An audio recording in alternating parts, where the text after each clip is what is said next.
Bem-vindos ao podcast Caos Planejado, seu programa sobre cidades. Eu sou Anthony Ling e hoje converso com Ana Jaime sobre o IPUC e o planejamento urbano de Curitiba. De Curitiba, Ana é arquiteta urbanista e presidente do Instituto de Pesquisa e Planejamento Urbano de Curitiba, o IPUC, sendo a primeira mulher a ocupar o cargo em 60 anos. Formada pela UFPR, fez também mestrado em Governança e Sustentabilidade, fez MBA Executivo em Gestão Estratégica de Serviços e Gestão de Projetos pela FGV, além de especialização em Liderança e Gestão Pública pelo Centro de Liderança Pública e Harvard Kennedy School. Participou também do programa Transforming Urban Mobility da London School of Economics. Também estão presentes durante a gravação apoiadores do Caos Planejado, que têm a oportunidade de fazer perguntas durante a nossa conversa. Quer participar da nossa comunidade e ficar por dentro do que acontece no urbanismo brasileiro? Acesse caosplanejado.com/comunidade. Bom, seja muito bem-vinda, Ana, para mais um episódio do podcast e novamente falando sobre Curitiba, né? E esse episódio, eu acho que é uma das boas heranças que a gente tem da nossa missão urbanística que a gente fez para Curitiba no ano passado. E a mim me surpreendeu muito a visita ao IPUC, por ser uma instituição, acho, sui generis no urbanismo brasileiro, de como Curitiba consegue manter assim, uma seriedade, uma continuidade, né, do corpo técnico ao longo de muitos anos. E a gente está aqui com a Ana para entender um pouco mais de como o IPUC trabalha, né, conhecer um pouco melhor da história.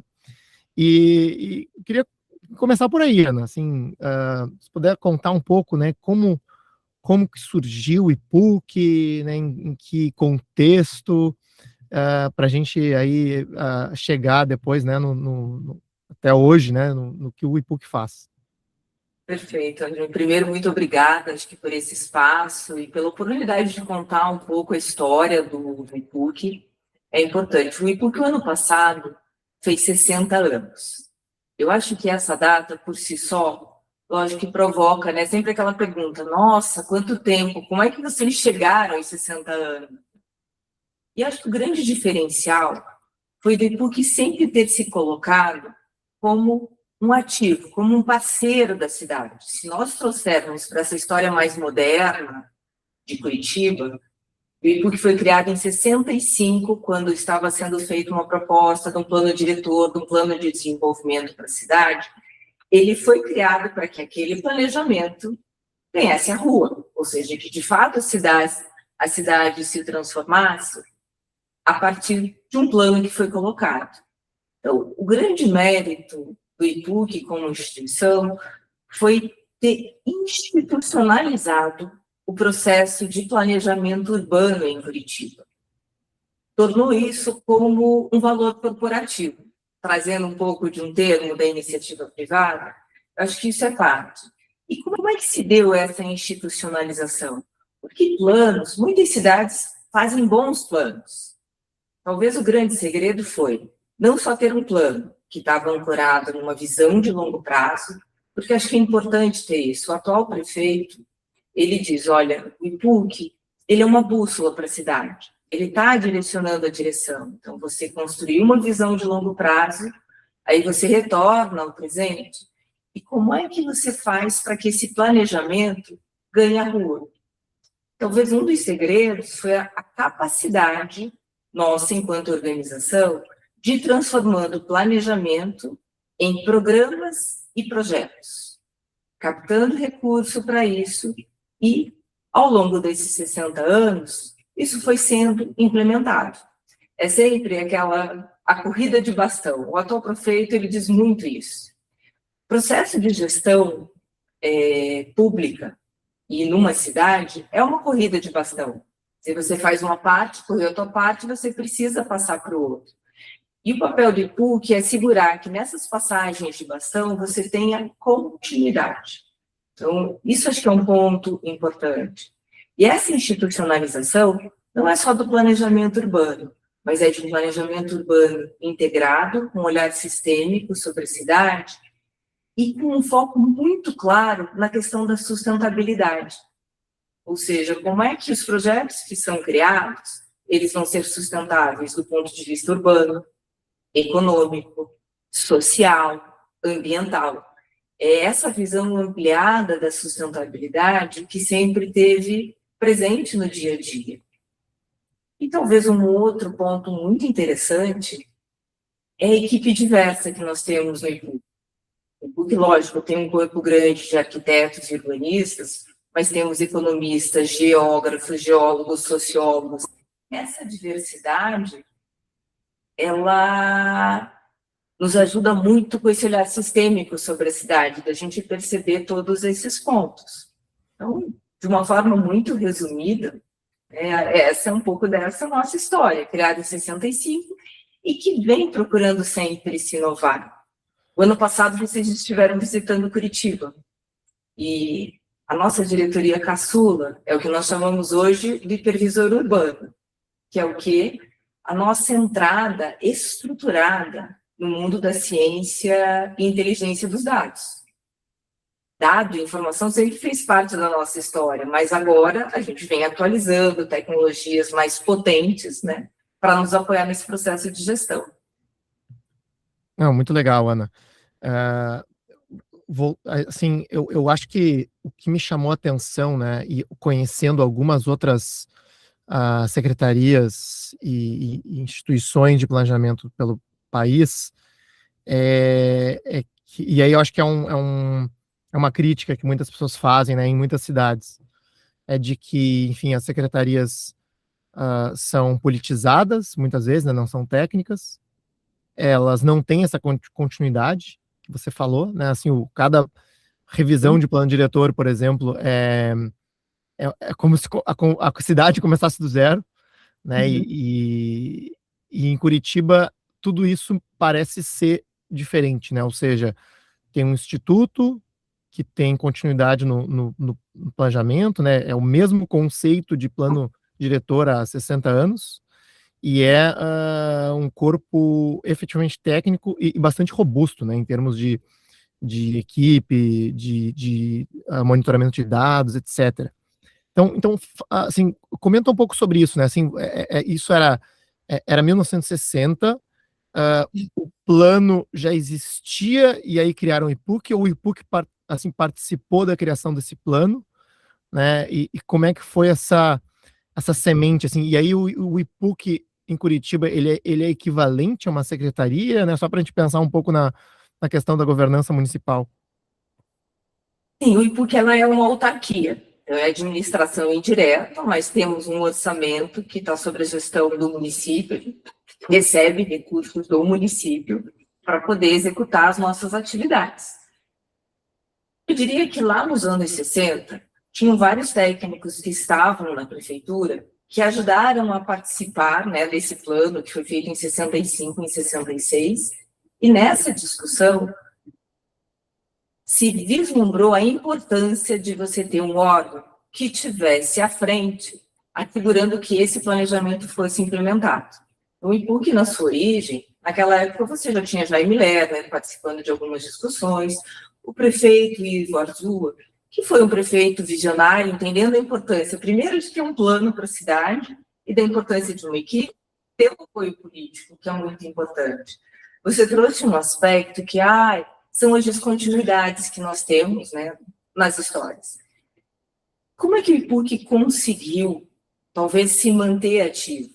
Eu vou dizer que em alguns momentos da história, teve iniciativas de querer acabar com o IPUC porque ele era visto como uma pedra no sapato para aquilo que você quer fazer na cidade.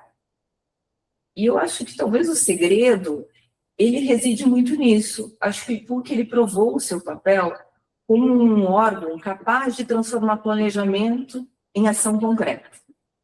Isso é muito caro para as cidades, é caro para os atores políticos, porque você precisa fazer entregas para fortalecer o seu capital político. Então, ao longo dos anos, eu acho que essa capacidade, né, eu acredito que essa capacidade de transformar plano em projeto e em realidade foi o que permitiu que a nossa organização fosse perene, estivesse presente. Hoje nós temos o Enrede, que é uma associação de algumas cidades no Brasil. Somos 18 cidades, se eu não me engano, 18 cidades que hoje reúnem quase 30% da população brasileira e que acreditam muito na importância de um planejamento urbano institucionalizado para que você tenha um desenvolvimento estruturado e que gere competitividade para as cidades.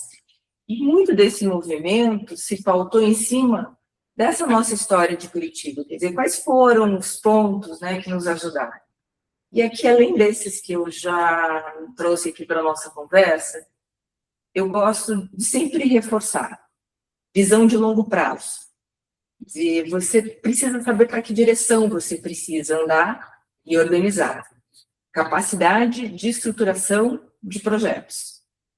Isso é fundamental. Senão você não transforma a realidade. Visão sistêmica também, porque não é só a questão do urbano, mas como isso se conecta com o processo de desenvolvimento econômico, com o desenvolvimento social. E um ponto que talvez para mim é chato, que é a governança colaborativa.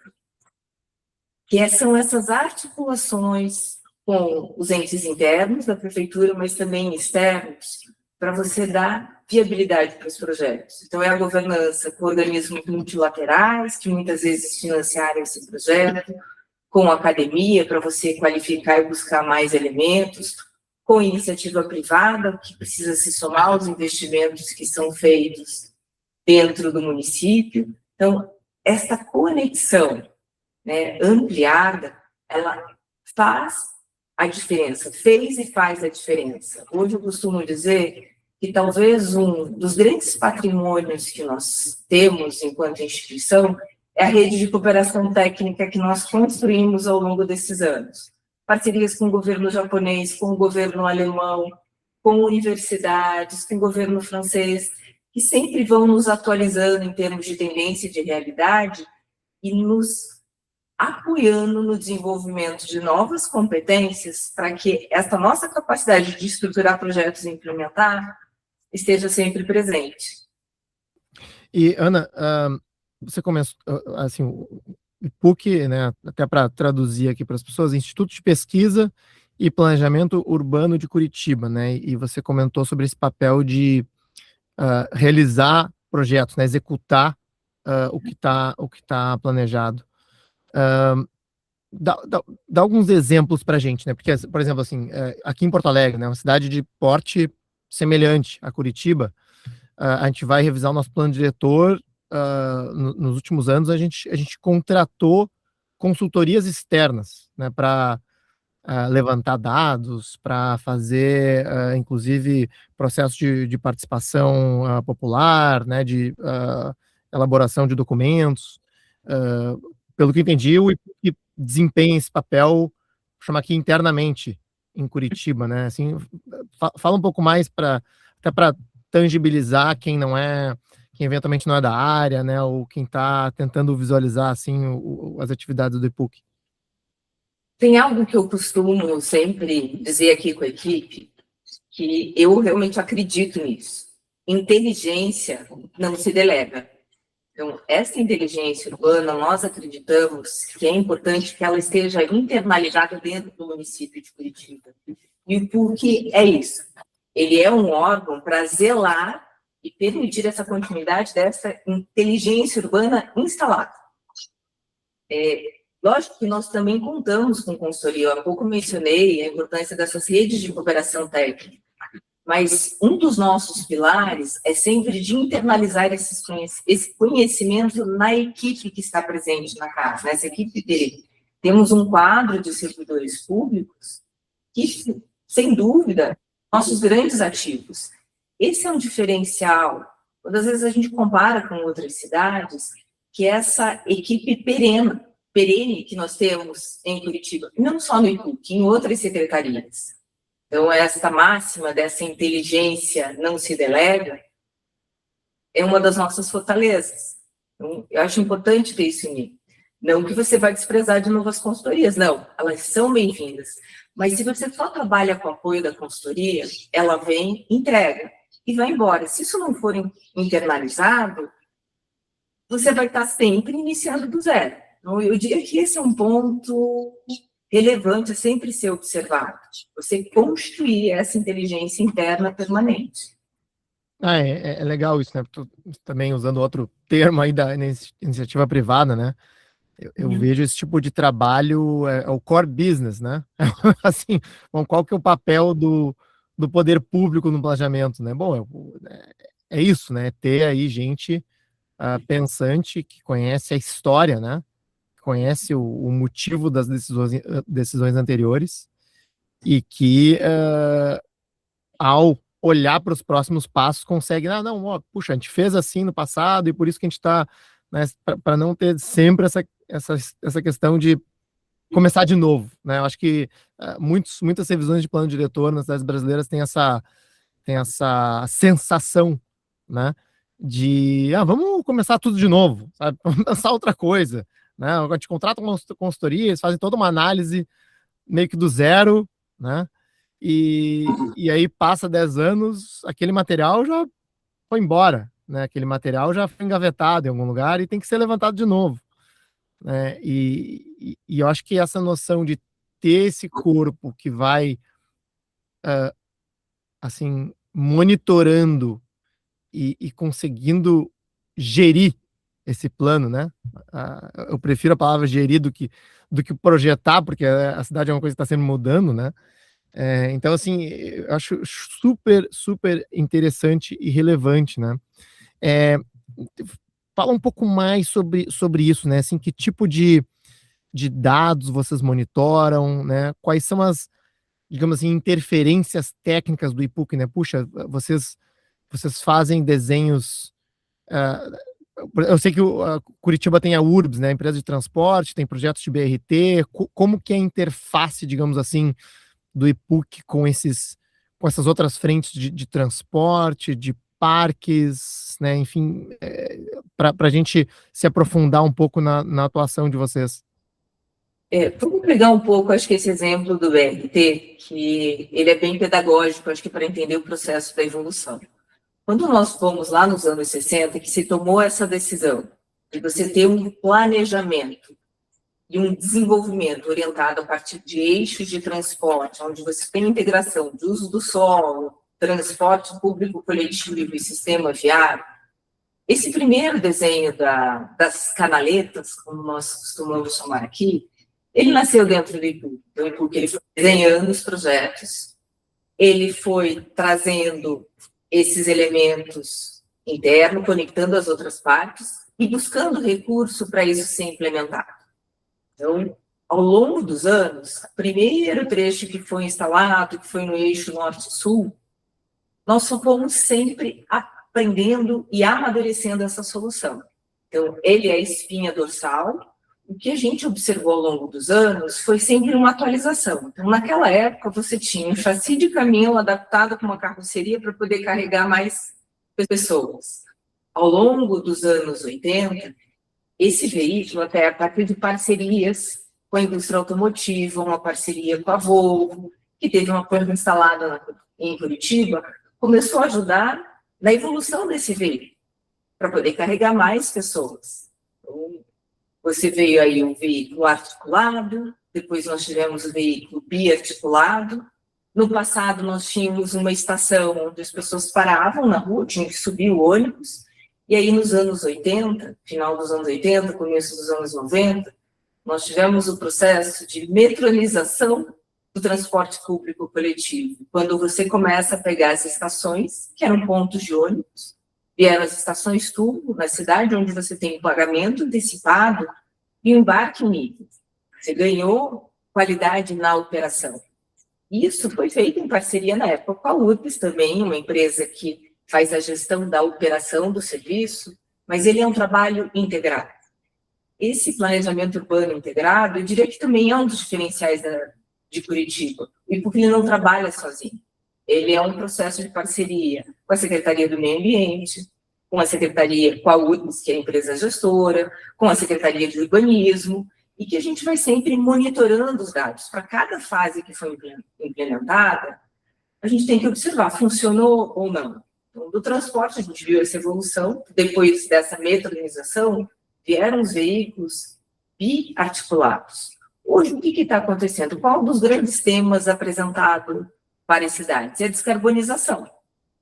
E, mais uma vez, a gente teve que buscar o apoio naquela governança colaborativa. Em 2018, 2019, quando a gente começou a discutir essa descarbonização, vamos trazer os ônibus elétricos, que já tem uma tecnologia mais madura. Nós não tínhamos veículo biarticulado elétrico existente. Então, a partir de um processo orquestrado, em parceria poder público, iniciativa privada, academia, órgãos financiadores, esta solução ela foi sendo construída. O ano passado, a Volvo apresentou um veículo biarticulado elétrico que vai poder ser a evolução do nosso sistema de transporte, que é essa descarbonização. Além disso, um conceito que nós temos trabalhado, que também vem nessa evolução, uma coisa é o ponto de ônibus, a outra coisa é um hub de mobilidade, ou seja, é um desenho urbano onde o transporte coletivo se conecta mais fácil com a mobilidade ativa, seja ela a pé, ou seja ela usando a bicicleta ou outros modais de baixa emissão, que é o que nós pretendemos. Nós temos uma meta clara de querer ser neutro em carbonos até 2050. E a mobilidade é um ponto-chave para isso. A maior parte das emissões de Curitiba vem do setor de transporte. Então, essa evolução é pensado aqui dentro, é pensado lá na Urbis, que teve que testar veículos e apoiar a indústria a desenvolver uma nova solução para Curitiba. A parceria com os organismos multilaterais, que como a gente usa a tecnologia, porque para facilitar essa conexão, vamos pegar os nossos celulares aqui. Hoje em dia, quando nós falamos de mobilidade, você tem o aplicativo do Uber, você tem, às vezes, o aplicativo da bicicleta compartilhada, você tem o aplicativo do próprio transporte público coletivo. Um dos trabalhos que nós temos feito agora e que a gente está buscando, que muito se fala, que é a plataforma de mobilidade como serviço, como é que a gente alcança isso? Como é que eu conecto, por exemplo, com os serviços de táxi? Porque cada um tem a sua forma de trabalhar. Hoje, um dos desafios que se apresenta é como é que você conecta tudo isso em prol de uma mobilidade sustentável. Nós queremos fazer essa transição para uma mobilidade sustentável. Então, é isso, é parceria, é captação de recursos para você tentar experimentar. E um ponto que eu acho que vale ressaltar, que é coragem. Porque muitas vezes a gente vai mexer em questões que vão provocar disrupções. E isso precisa de coragem de você levar isso para a rua. Então, hoje, quando você pega o portfólio de investimento da cidade, o core dele, ele 100% está atrelado à nossa estratégia climática, à nossa estratégia de transição para uma mobilidade sustentável, né? A essa coerência, porque você não pode só ficar no plano, o que você está captando e os projetos estão todos alinhados para que a gente faça essa transição. É interessante, né? Porque toda essa última parte da tua resposta tem muito a ver com mobilidade, né? E eu acho que se for pegar exemplos de outras cidades brasileiras, provavelmente a Secretaria de Urbanismo vai estar um pouco mais distante desse mundo, vou chamar assim, né? Vai ser mais um discurso, digamos assim, de Secretaria de Transportes ou Secretaria de Mobilidade, né? Dependendo da cidade. Uma mensagem rápida dos apoiadores institucionais que ajudam o Caos Planejado e esse programa a ficarem no ar. Contamos com o apoio da OSPA, uma empresa-escola com foco em inteligência territorial, projeto e capital, que atua no desenvolvimento urbano e imobiliário em parceria com governos, investidores e desenvolvedores. E também 01 Arquitetos, um escritório que compreende a arquitetura como um exercício de leitura, método e realização. São projetos desenvolvidos com clareza, presença e compromisso com quem vive a arquitetura. E aí, já nesse tema, né, tu falou de mobilidade ativa, a parte de, por exemplo, de ciclovias, desenho de calçadas, canteiros, isso entra, digamos assim, dentro do universo do IPUC também? Entra, a ideia, de novo, há outros órgãos que trabalham, mas o plano de ciclomobilidade da cidade, o plano de calçadas, são planos gestados, né, dentro do IPUC, em parceria com os outros, e que a gente vem monitorando o processo. Uhum. E a gente observa, de novo, falando dessa evolução, né? A gente falou de calçada, falou de ciclomobilidade. O tema sustentabilidade. Porque, às vezes, calçada, ele sempre é um tema muito sensível em todas as cidades. Hoje, para nós também é. E a gente tem usado esse tema da calçada para ir além de um espaço caminhável. A gente também tem discutido a importância desse pequeno espaço urbano na nossa estratégia de sustentabilidade e de resiliência. Ou seja, a calçada ela não pode só, além de ser um espaço democrático de todos, mas a gente tem que usar esse espaço em uma função a mais, que é para introduzir soluções, por exemplo, baseadas na natureza, para ajudar a fazer a contenção de águas de chuva. Se fala dos jardins de chuva, mas como é que nós trabalhamos? Os parques em Curitiba, esse acho que talvez é um bom exemplo. Nosso primeiro parque veio lá dos anos 70. Hoje já são quase 50 parques e bosques em Curitiba, que tem, além da função do lazer, a grande função deles é auxiliar a gestão da macrodrenagem da cidade, das grandes águas. Só que hoje, na evolução do processo do planejamento, eles são importantes, mas nós temos tratado, por exemplo, a microdrenagem da cidade. Porque com a alteração do clima, o que a gente observou? Nós temos tido chuvas mais intensas em pouco tempo. O sistema de drenagem tradicional não está dando conta. Então, a gente tem que ampliar essa capilaridade de absorção de água.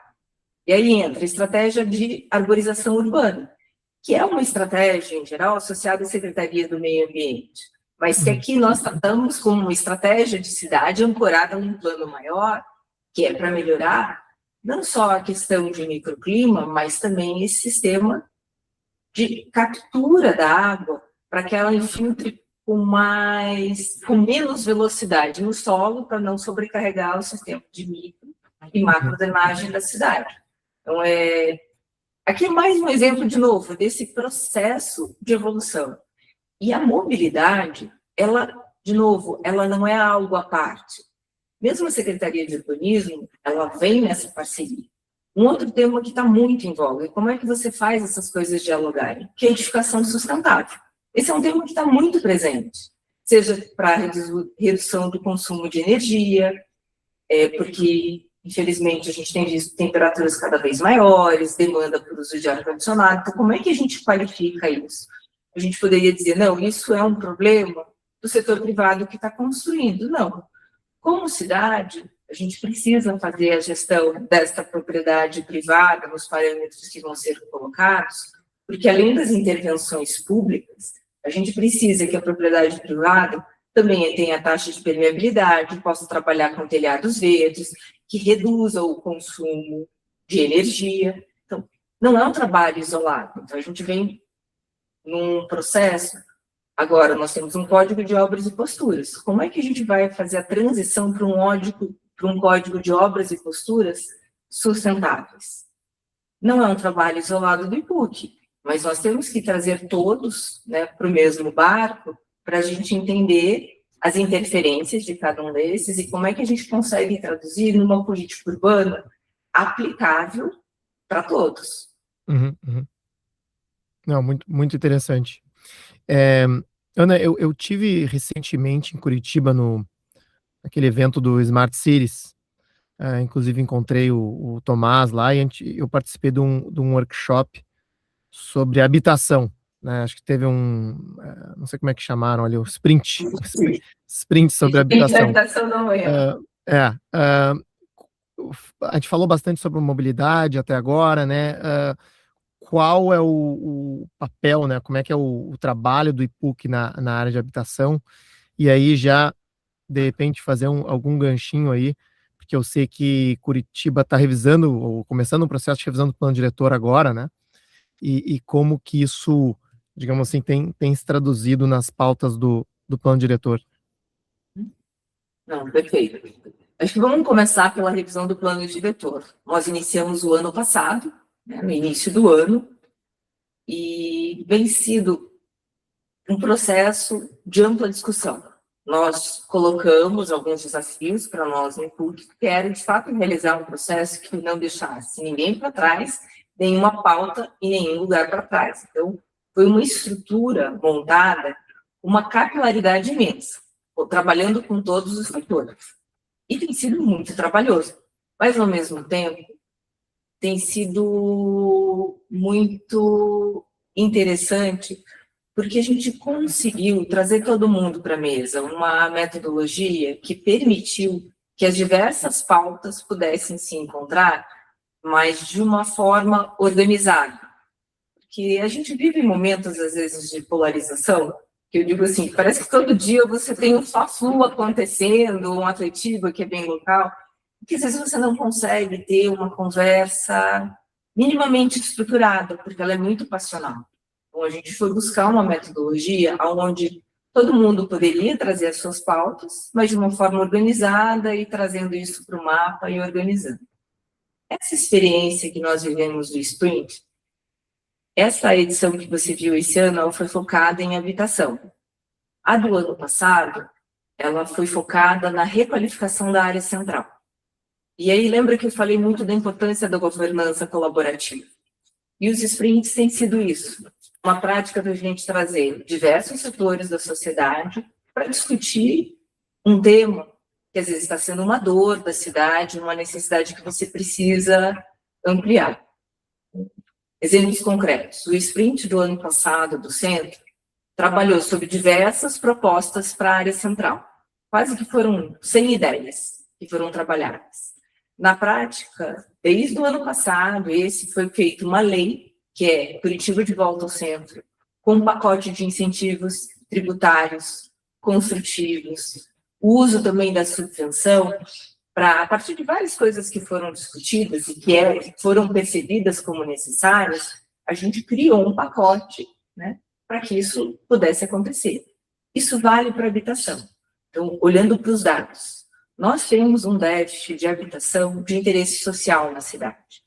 Por exemplo, Minha Casa, Minha Vida, a gente tem captado um recurso muito pequeno do que é disponibilizado quando comparado com outras cidades no Brasil. E aí, esse uso dessa inteligência coletiva foi muito interessante, porque foi o privado dizendo, olha, eu não consigo fazer mais porque eu não dou viabilidade por conta desse custo. Então, houve um processo de escuta, todo mundo também trouxe propostas, e aí algumas ações estão sendo já delineadas. Então, um novo decreto para parceria na área de habitação de interesse social, onde a gente foi entendendo quais são os pontos que não estão viabilizando você atrair esse recurso, captar esse recurso, por exemplo, do Minha Casa Minha Vida, e que nós estamos sintonizando isso melhor. Um trabalho, o AB, que é a Companhia de Habitação Popular de Curitiba, junto com a Secretaria de Urbanismo, junto com a Secretaria do Meio Ambiente e com o IPUC, para onde estão esses pontos-chave de calibragem. Uma conversa também com a equipe da Caixa Econômica, que traz alguns elementos que a gente deveria estar observando. E esse uso dessa inteligência coletiva, de novo, tem sido diferencial. Eu falava, olha, inteligência não se delega. Então, existe uma inteligência interna. E hoje, o que a gente tem observado em Curitiba é aprender esse uso dessa inteligência coletiva que vem de diversos setores. Então, o sprint foi o primeiro ano passado, tivemos um segundo hoje, e eu espero que isso se transforme num ativo corporativo da cidade. Esta prática de você sempre estar trabalhando em sintonia, onde todo mundo traz as suas visões, a gente processa isso, ali tem um processador no meio, vê o que faz sentido ou não, o que é papel do poder público, o que é papel da iniciativa privada, e que aí nós transformamos numa legislação. Então, a revisão do plano diretor tem sido isso, de uma escuta desde a comunidade, a uma escuta da academia. Nós tivemos reuniões e oficinas com o setor produtivo, com a academia. Nós fizemos oficinas, por exemplo, com crianças e adolescentes que vieram para dentro do IPUC. Nós chamamos oficinas do urbanista mirim, para também entender essa dinâmica. E aí estamos nos apoiando em IA, numa série de instrumentos para entender quais foram essas grandes demandas. E o interessante é que, ao fim do dia, O que todo mundo espera é uma cidade acessível, acolhedora, onde você consiga caminhar com tranquilidade, que você tenha um acesso rápido. Um dos estudos que nós realizamos no ano passado, e que também é muito em voga, depois do que a gente viu do que Paris fez como cidade, Moreno trouxe o conceito da cidade de 15 minutos. No fim do dia, todo mundo espera um pouco isso. Você sair da sua casa, se conectar fácil com o transporte, ter uma praça para você poder levar seus filhos, você poder passear. A gente vem trabalhando muito forte também com esse conceito da cidade dos 15 minutos, no prover essa estrutura adequada, seja no transporte, seja na questão do parque, seja na questão da cultura. Então, um exemplo, em Curitiba, o serviço que as pessoas estão levando mais tempo para acessar é o da cultura. Como é que nós estamos qualificando a nossa política municipal de cultura para permitir maior acessibilidade e capilaridade na cidade para dar acesso a todos? Ótimo. Ana, um tema em habitação que acho que tem crescido no Brasil e que a gente tem tentado cobrir mais aqui no Caos Planejado também, é a questão de regulação fundiária e urbanização de favelas, né? Que eu acho que num conceito talvez mais completo aí dá para chamar de urbanismo social, né? Levando equipamentos públicos, equipamentos culturais, enfim, sociais para áreas vulneráveis da cidade, né?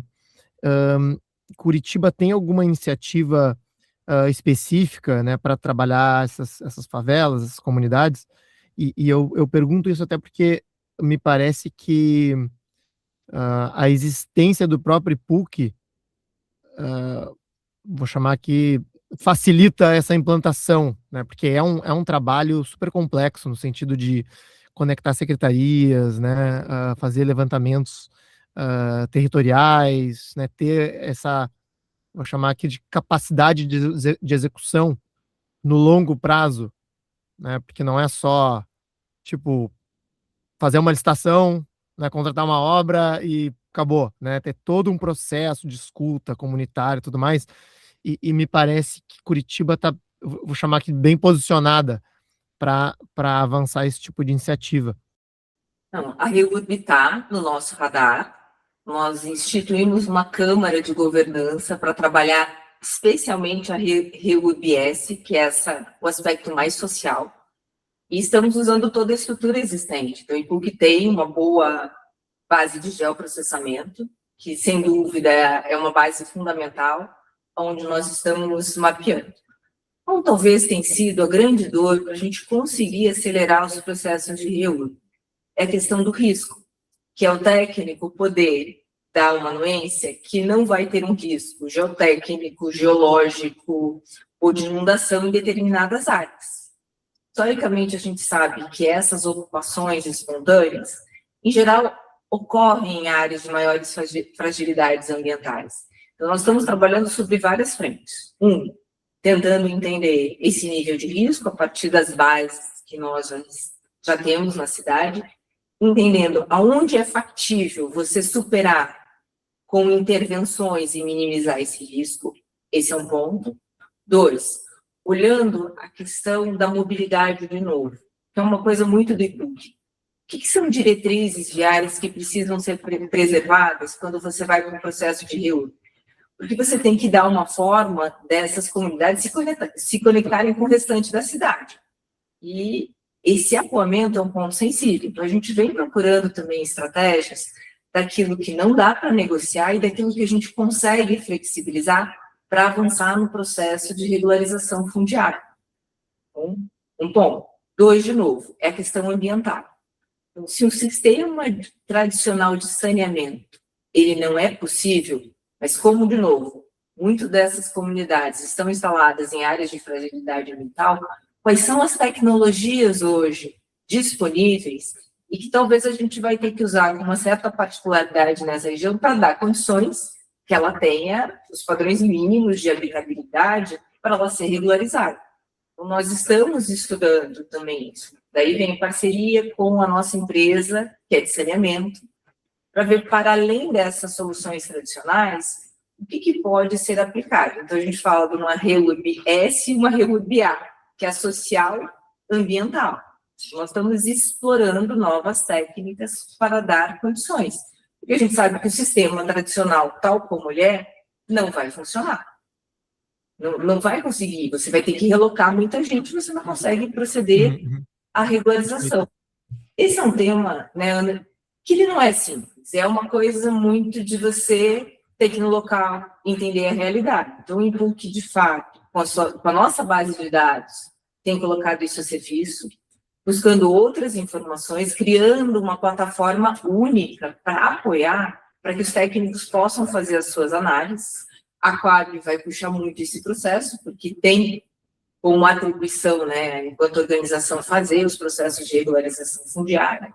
Mas aí entra muito forte também o papel da Secretaria de Urbanismo, que é quem faz a aprovação dessas plantas. Então, nós constituímos uma Câmara de Governança, né, conjunta, inclusive temos reuniões que eram semanais, agora a gente conseguiu espacializar um pouco, mas estamos trabalhando para criar uma portaria conjunta sobre como vai ser feita essa avaliação dos riscos, para dar o conforto técnico, né, para todos, assim, trabalhar sobre bases, dados e evidências, para que sejam dados esses laudos.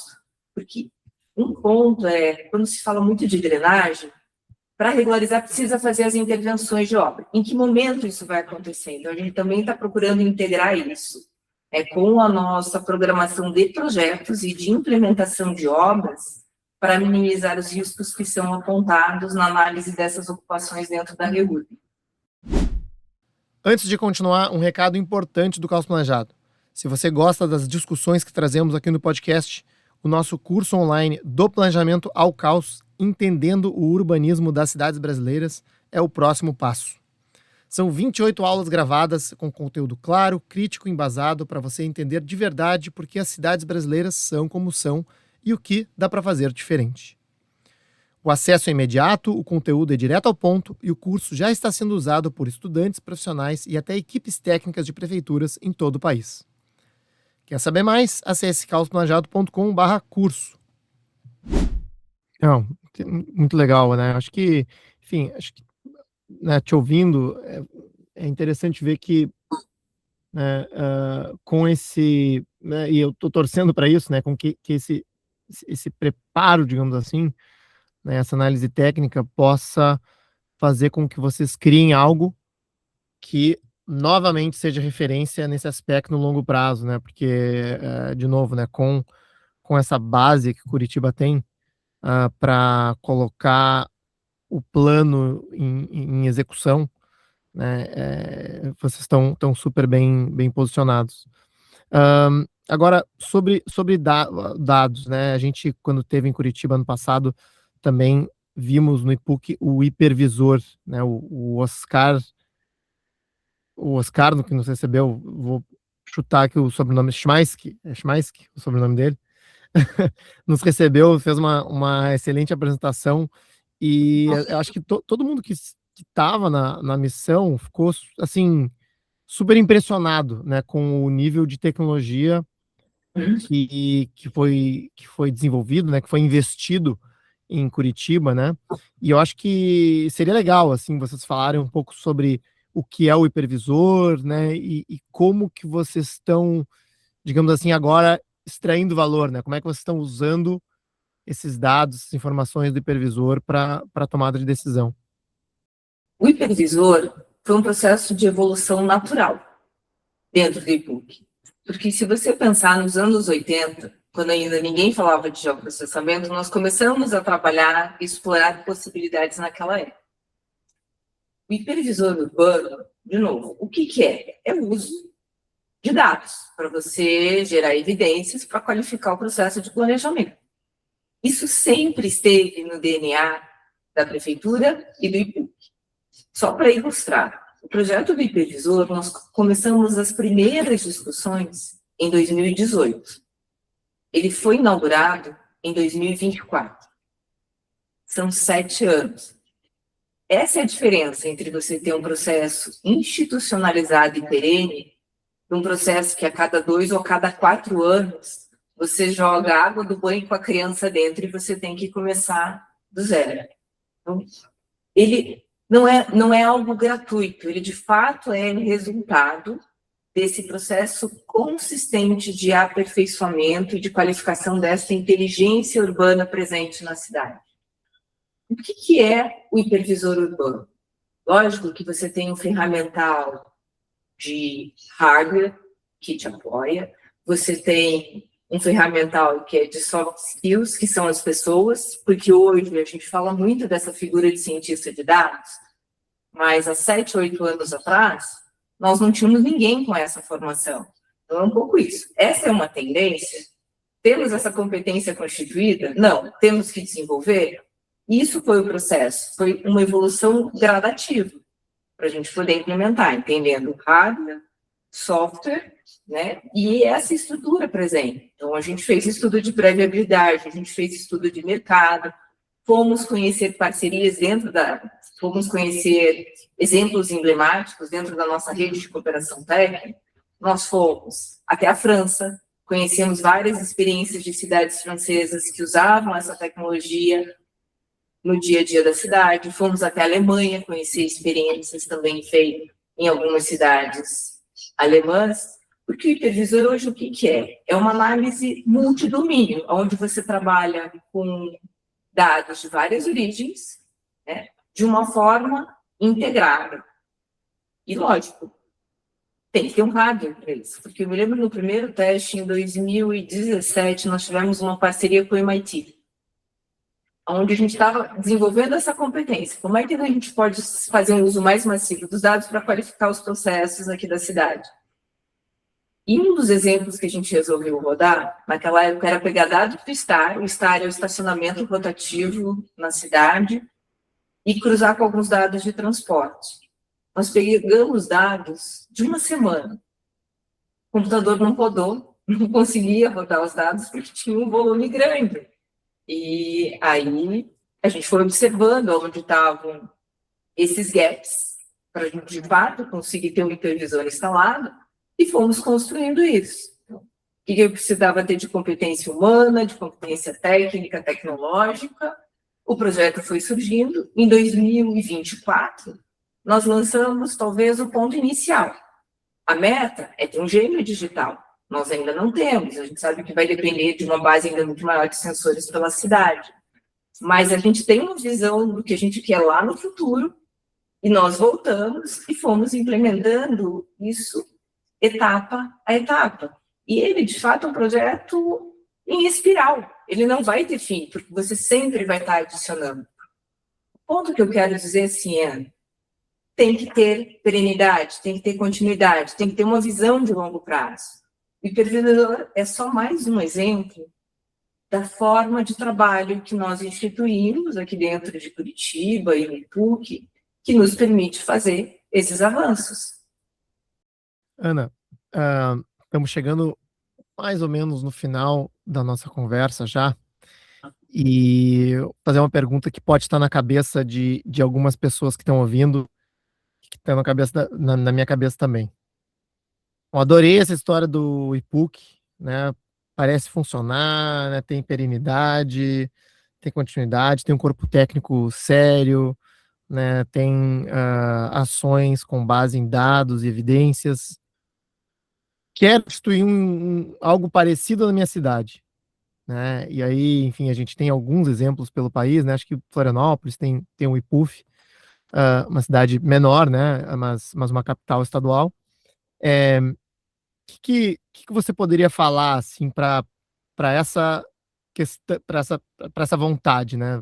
Já deve ter visto isso acontecer, né? Em outras, já deve ter visto essa iniciativa ou tentar acontecer ou acontecer, não dá muito certo, enfim. O que poderia falar para orientar, né? Quem está no setor público, né? Ou quem é mesmo, né? Da sociedade civil e gostaria de ver algo parecido, né, ou com efetividade semelhante na sua cidade? É uma excelente pergunta.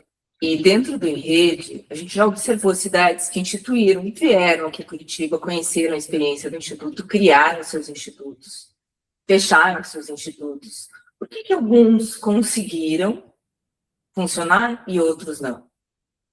Eu acho que não tem uma resposta fácil para isso. Talvez eu possa colocar aqui na mesa algumas coisas que a gente tem feito muito essa reflexão, né? Por que nós chegamos aos 60 anos? E eu sempre provoco o pessoal, e o que nós temos que fazer para sobreviver aos próximos 60 anos? E uma das coisas que me parece ser o segredo é, de fato, essa habilidade de você transformar essa atuação do e-book em capital político. Porque a tua sobrevivência, ela depende muito dessa percepção. Se você é visto como algo que agrega valor para você, te agrega capital político, agrega desenvolvimento para a cidade, você vai valorizar isso. Se você é visto como a pedra no sapato, que não deixa você fazer as coisas acontecerem, e que pese que uma das nossas funções é estar monitorando esse processo. Tem coisas que elas não devem acontecer na cidade, você vai ser pressionado. Mas mesmo assim, como é que você cria um processo de impacto positivo? Porque é isso, você precisa ser percebido como um aliado da cidade, como um aliado dos atores políticos. E aí, acho que essa experiência que a gente foi acumulando ao longo do tempo também nos deu esse jogo de cintura, que muitas vezes não é um mar de flores. Parece que você vai falando, Curitiba é o que é, porque sempre tudo funciona direitinho. Não.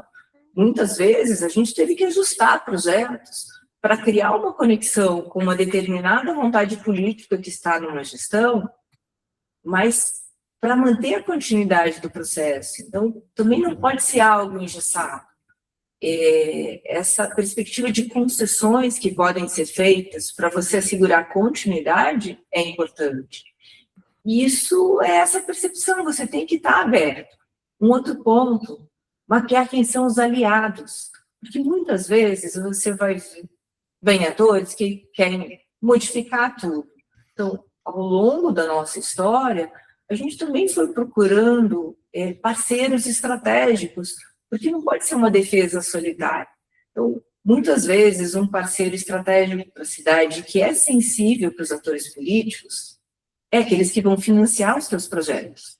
Então, se você tem uma boa parceria com esses organismos que dizem, olha, eu quero colocar recursos, mas tem que ser projetos bem estruturados, e nós conseguimos entregar essa capacidade estruturada, um projeto que está integrando, que está valorizando princípios fundamentais colocados por esses organismos, que vai resultar no processo efetivo de captação de recursos, isso é muito bem-vindo.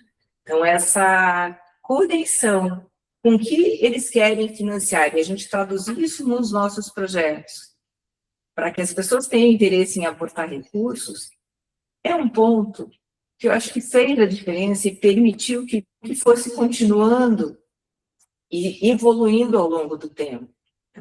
Parcerias estratégicas, fazer uma leitura correta do que esse novo ator político que está vindo para a cidade, o que ele quer fazer, como é que você conecta isso com o plano para você entregar alguma coisa. Uhum. Porque tem continuidade se você não tiver apoio político.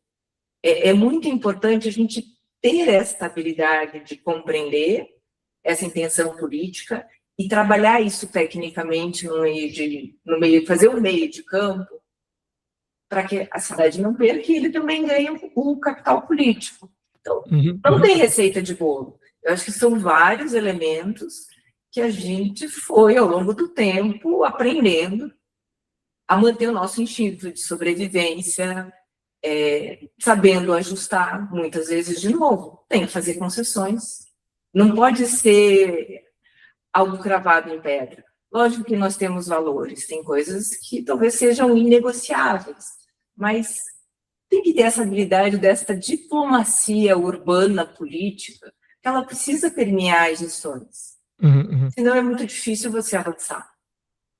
Não, perfeito, né? Acho que eu tive essa impressão depois de visitar Curitiba, né? Que o IPUC é visto como um ativo, né? Um ativo da cidade, um ativo do governo, né? Então, eu acho que o próprio fato de vocês terem os quadros técnicos sempre assumindo a presidência, né?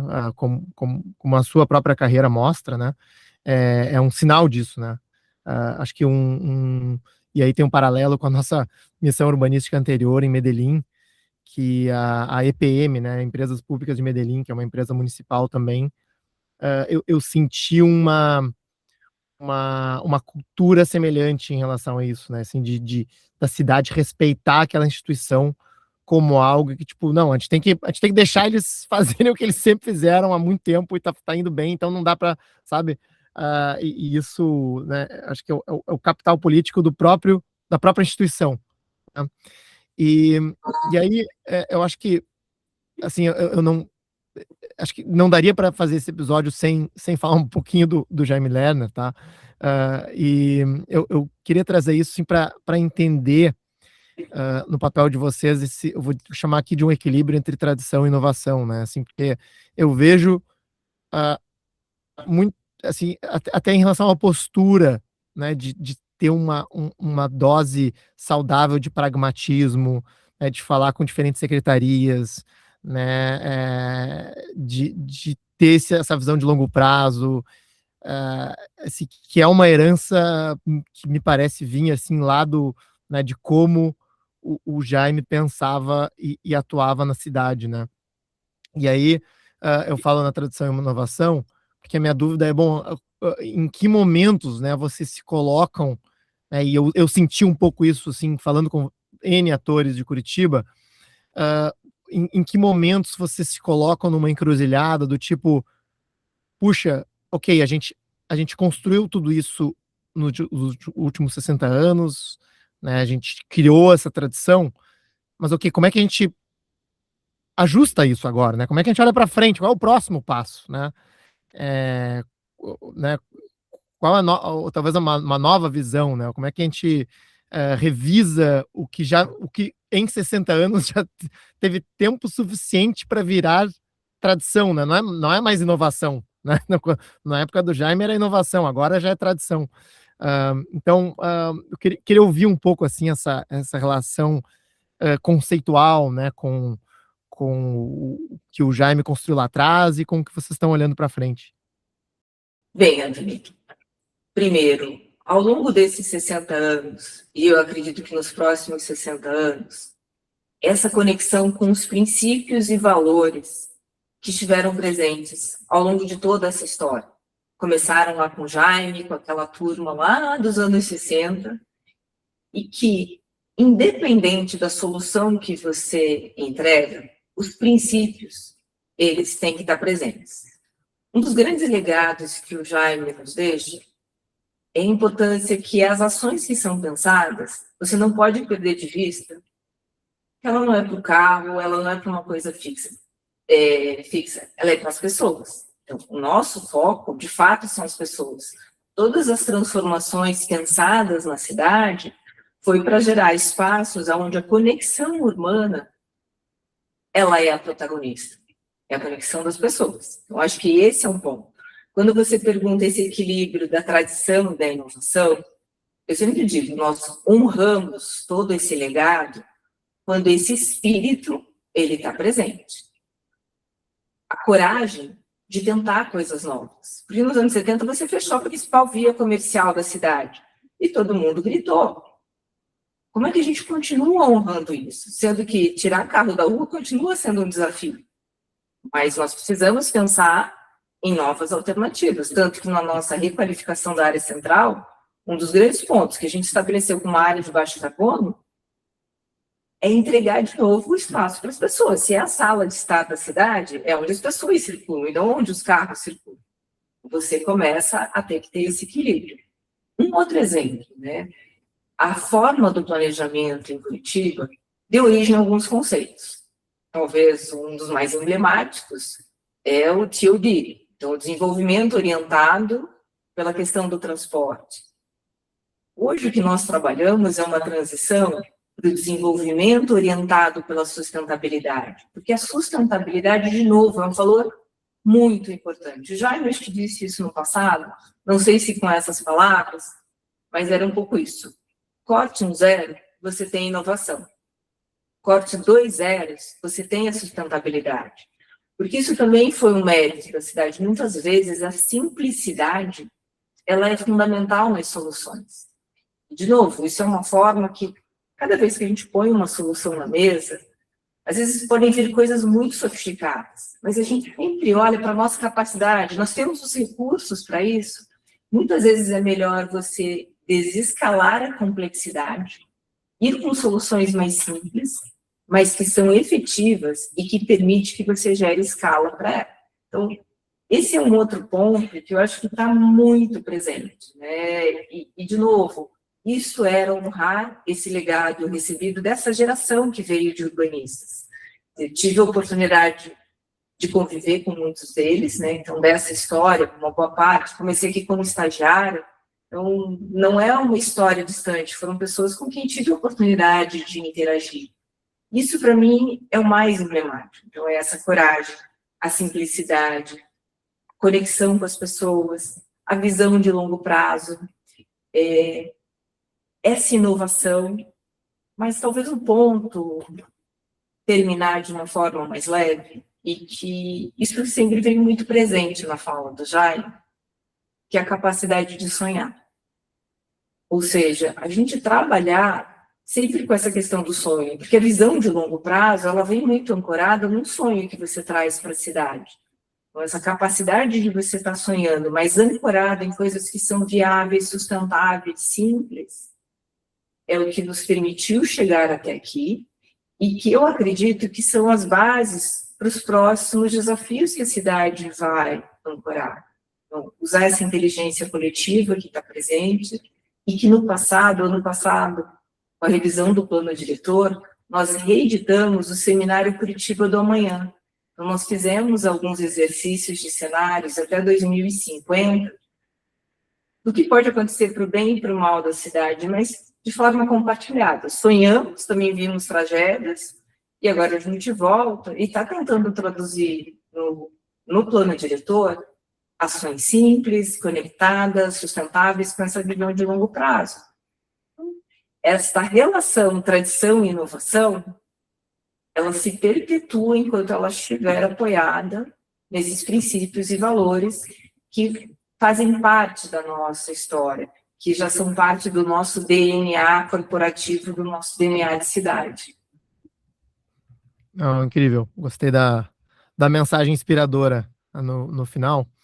E, bom, eu normalmente fecho o episódio com, assim, deixando um espaço para não só tuas considerações finais, mas também se eu não te perguntei algo que tu acha relevante, né, compartilhar com a nossa audiência sobre PUC, sobre, enfim, planejamento, história de Curitiba, e também um pedido de uma recomendação, algum livro, filme, artigo que, né, que possa ser relevante, enfim, relacionado à nossa conversa ou também não, né, caso você ache, tenha outra coisa em mente.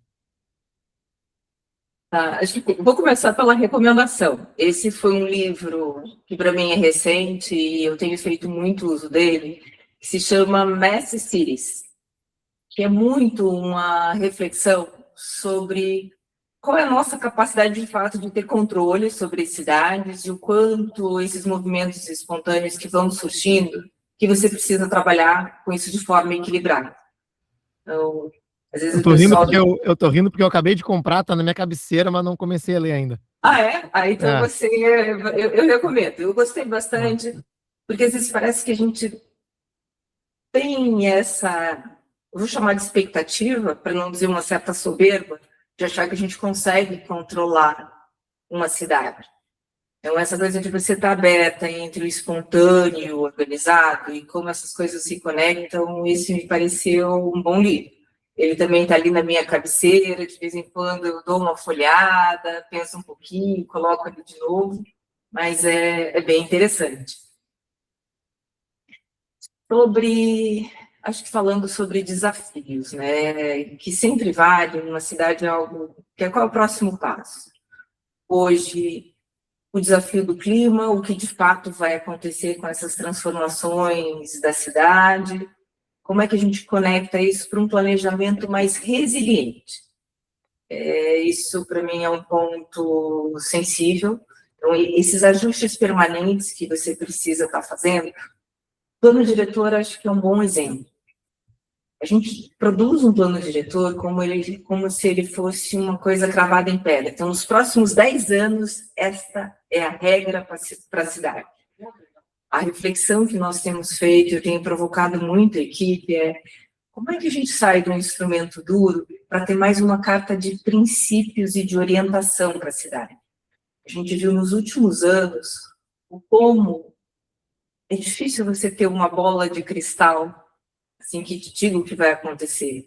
Quando uma pandemia estava, assim, nas nossas previsões, né? Quando você olha para incertezas, e o quanto um plano diretor estava preparado para responder a uma pandemia. Talvez movimentos como esses, a gente sabe que podem voltar a acontecer. Então, esse equilíbrio entre algo muito rígido e algo resiliente. Então, plano diretor, que é uma ferramenta de cidades, a gente precisa ter um outro olhar para ele.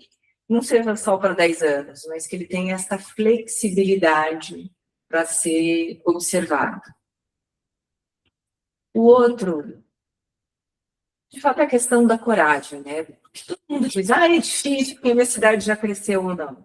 Você precisa ter um ponto de começo, né? E você precisa ter aliados. Então, para as cidades pequenas e médias, quando Curitiba estruturou este planejamento, nós já tínhamos quase 600 mil habitantes. Então, não era uma cidade tão pequena. Então, há oportunidade para todo mundo estar sempre pensando e organizando.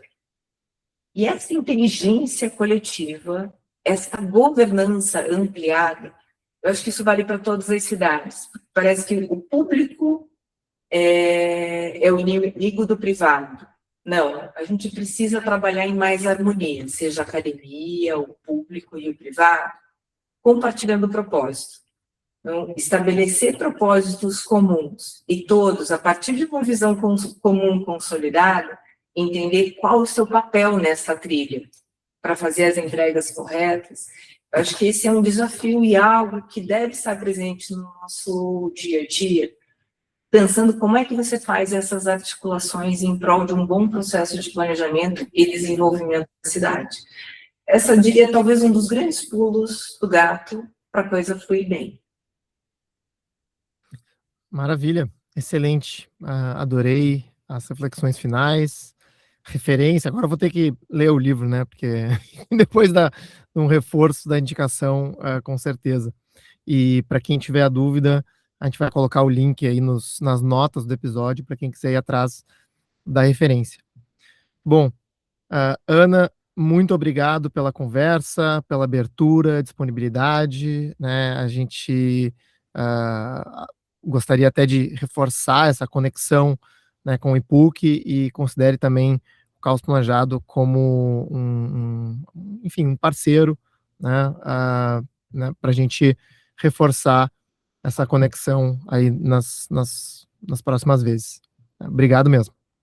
Obrigada a você, Antônio. Enfim, o IPUC está de portas abertas, como eu falei. Essas novas conexões, parceiros, é um dos nossos grandes ativos e patrimônios. Então, estamos sempre querendo conectar com mais gente, aprender de outras experiências, para ir ajustando e vendo aquilo que a gente pode agregar aqui para o nosso processo aqui de aprendizado.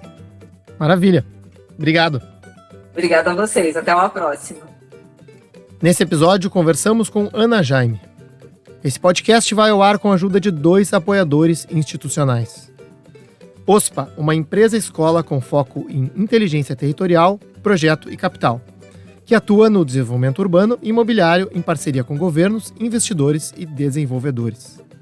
E também 01 Arquitetos, um escritório que compreende a arquitetura como um exercício de leitura, método e realização. São projetos desenvolvidos com clareza, presença e compromisso com quem vive a arquitetura.